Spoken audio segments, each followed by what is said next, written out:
Chapter 4. The red cardinals had long ceased their almost sorrowful chirping, and the full pink moon was high amongst the stars when Blue Sky saw Gilda steal out of the yellow house on Queen Street. Her movements seemed strange, agitated almost. She was a different creature to the collected medicine woman who had treated his father earlier that day. He watched as she sneaked around the row of houses before reappearing a short while later on a tawny horse, her legs astride the beast in a manner he would have never expected from the other town's women. She tapped the beast lightly with her foot and rode off into the darkness, her long blonde mane, with no cap to conceal it, flying free behind her. Slinking from the foliage he had used as camouflage to the area near the Capitol, Blue Sky hastily untethered his horse from a tree and mounted to give chase. After a long evening of patient scouting, this was his chance to find out the truth about Gilda Griffiths. When delivering Great Hawk back to his village, he had waited just long enough to see his father open his eyes. The moment he was assured he would stay awake sooner than die, Blue Sky instructed his most trusted ally, Fast River, to watch over Great Hawk while he rode straight back to town. There he hid, out of sight, watching and waiting. Gilda had said herself that she did not know if Great Hawk would live, and if he died it would be left to Blue Sky to protect the lives of his Shawnee brethren from the whites. With that in mind, it was vital he learned as much as he could about this new potential menace. Gilda had spent most of her time on the porch that afternoon, caught in some dreamy gaze, and he had wondered more than once what or who she was thinking of. The highlight of his vigil, however, had been her taunting of Lawson about his reaction to her physician's tricks. She was wily. Lawson did not even realize she was mocking him. But experience told Blue Sky that Gilda's sharp edge was cause for caution, even in spite of her seeming mildness. Perhaps she was a spy for the settlers, and planned to infiltrate his village through pretended kindness, only to report back on his people's weapons and their weaknesses.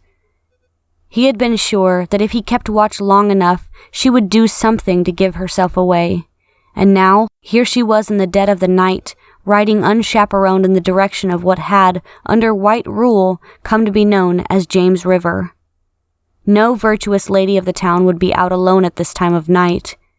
He didn't know her darker purpose, but if he remained far enough behind and undetected, he was certain it would reveal itself soon. At the pace she was riding, it didn't take her long to reach the river. Blue Sky surveyed Gilda as she tethered her horse, then secured his own steed out of sight. She was not dressed for sleep. She wore the same green dress as earlier, but she was without a shawl, as though she had left in a hurry and forgotten it. She shivered in the coolness of the night, and for a moment all he could think of was cocooning her creamy body in his to warm her through. Cursing, he shook himself out of the daydream at once and crept closer to the edge of the riverbank where she now stood. He took every precaution not to rustle even a single leaf so as not to alert her to his presence. What happened next, he was not prepared for. As he neared, he realized the woman was sobbing. Not gentle, silent tears, but deep, gut-wrenching wails that shook a person's shoulders with thundering might.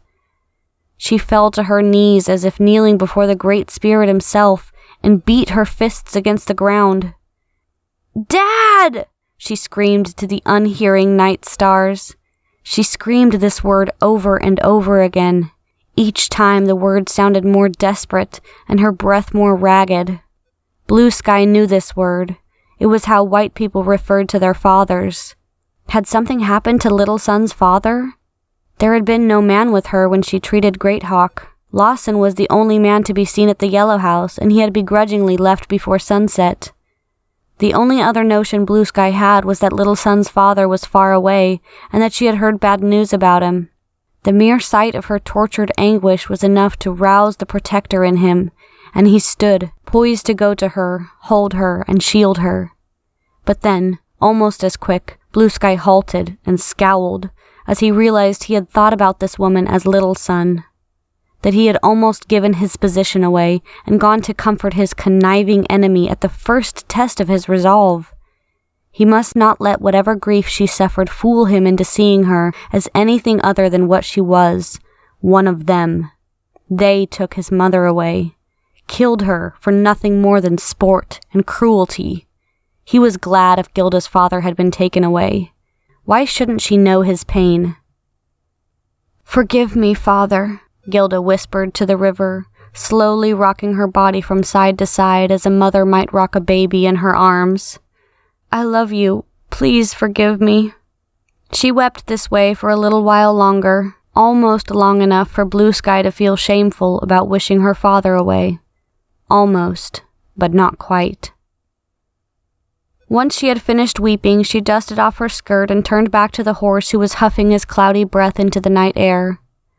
Gilda stroked the horse's nose. "I'm glad you're here, girl," she said to the horse. "I couldn't let Bella or Goody Westerby hear me cry like that, but I'd rather I weren't alone right now." Spurred by an unexpected sense of compassion that had not surfaced in as long as he could remember, not even when his white captives had begged him for release after a battle, Blue Sky stepped from the shadows. And before he could stop his lips, he heard himself say, in a soothing voice that did not in the least resemble his own, "You are not alone."